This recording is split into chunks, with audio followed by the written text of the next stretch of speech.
एक शाम प्राची टीवी पर सीरियल देख रही होती है, तभी उसकी सास वहाँ आती है। अरे सीरियल में तो ऐसे मग्न है जैसे आज रात का खाना पड़ोसी आकर बनाएंगे। मुझे पता ही नहीं था आपने अपने बेटे की शादी पड़ोस में भी की हुई है। हैं? मतलब? मतलब इस घर में सारा काम बहू ही करती है, आप तो सिर्फ खर्राटे मारती हैं। अच्छा जी, फिलहाल तो तुम आराम फरमा रही हो, चलो जाओ, ये मेरे टीवी देखने का समय है। आहा, इसीलिए मुझे भगाया जा रहा है। सॉरी, अब तो बिल्कुल नहीं जाऊंगी। प्राची की इस बात पर दोनों सास बहू के बीच टीवी रिमोट के पीछे बच्चों जैसी छीना झपटी शुरू हो जाती है, जिसके बीच श्लोक भी काम से घर वापस आ जाता है। आज मेरी चूहे बिल्ली की जोड़ी किस बात पर झगड़ रही है? अरे तेरे बीवी मुझे टीवी ही नहीं देखने दे रही। अरे तुम्हारी मम्मी मुझे खाना बनाने के लिए फोर्स कर रही है। अरे वाह, ऐसे बेतुके रीजन पर तो बच्चे भी झगड़ा नहीं करते। अरे मुझे कुछ मत बोल, सब इसने ही शुरू किया है। हाँ हाँ, जैसे आप तो बहुत दूध की धूली है ना। अरे बस, दोनों चुप। प्राची जाओ, खाने की तैयारी करो। और माँ तुम छोड़ो, तुम्हें क्या बोलूं, शांति से अपना सीरियल देखो, मुझे दोबारा लड़ने की आवाज सुनाई नहीं देनी चाहिए। ऐसा बोलकर श्लोक वहाँ से चला जाता है, जिसके पीछे पीछे प्राची भी कुछ न कुछ बड़बड़ाते हुए रसोई में चली जाती है। हाँ हाँ, सासू जी को तो कुछ बोलेंगे ही नहीं, बस मुझ पर ही हुक्म चलता है, खाना बनाओ, जैसे मैं इनके घर में खाना बनाने के लिए आई हूँ।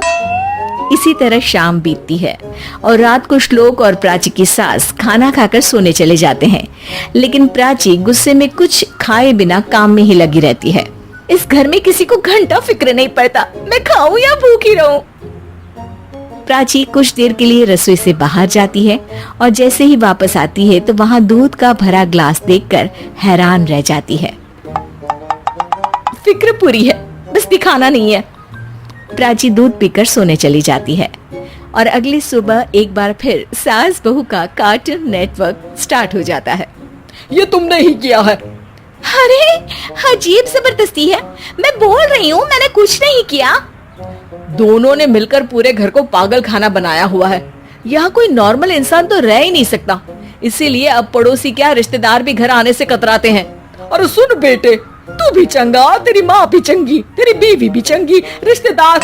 हाँ जी, आपको नहीं पता क्या, गंगाधर ही शक्तिमान है, रिश्तेदार ही। हाँ हाँ, बस समझ गया। कभी जानवरों जैसे लड़ेंगी तो कभी जुगलबंदी करेंगी। भाई मैं आप दोनों के बीच में नहीं फंसना चाहता। सास बहू की इस मनमौजी जोड़ी से परेशान होकर श्लोक अपना सिर खुजलाता वहाँ से चला जाता है। चलो अब मैं भी कीर्तन में जा रही हूँ।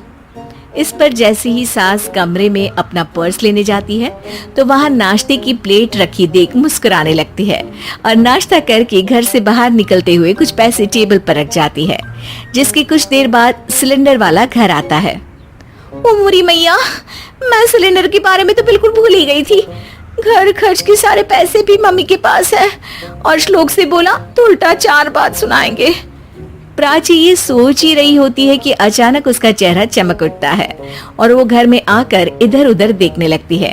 तभी उसकी नजर टेबल पर रखे पैसों पर पड़ती है, जिन्हें वो सिलेंडर वाले को दे देती है। ये सब श्लोक देख लेता है। अच्छा बेटे, इतना बड़ा घोटाला, सबके सामने मैं तेरी दुश्मन और पीठ पीछे तेरी मेरी यारी। इस पर श्लोक एक प्लान बनाता है और शाम को सब एक साथ बैठे होने पर बोलने लगता है। माँ, तुम दोनों की बहुत लड़ाई होती है, इसलिए मैं सोच रहा हूँ कि प्राची को उसके घर छोड़ाऊं, इससे वो भी खुश रहेगी और तुम भी।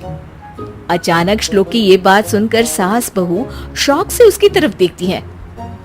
अरे ऐसे कैसे घर छोड़ाओगे, मुझे कहीं नहीं जाना। अरे तुमने बोला नहीं पर मैंने सुन लिया, तुम्हें मम्मी के साथ रहना अच्छा नहीं लगता, मुझे पता है।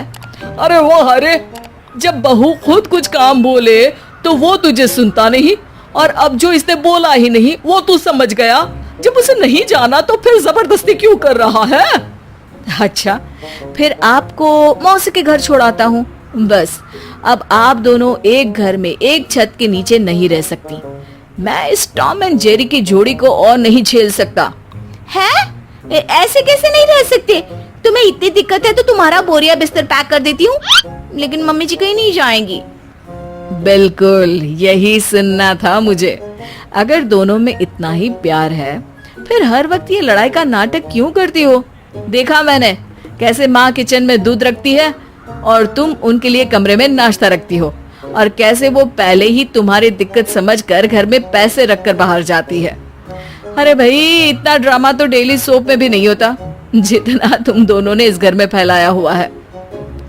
तू हमें टॉम एंड जेरी बोलता है ना, तो याद कर वो दोनों भी एक दूसरे को बाहर वालों की बुरी नजर से बचाने के लिए हमेशा सबके सामने लड़ते थे, लेकिन अकेले में दिक्कत के समय मदद भी तो करते थे। बस हमारा रिश्ता भी कुछ ऐसा ही है। और वैसे भी अगर सास बहू में तू मैं नहीं होती तो दुनिया वालों को कहानियां कैसे मिलेंगी?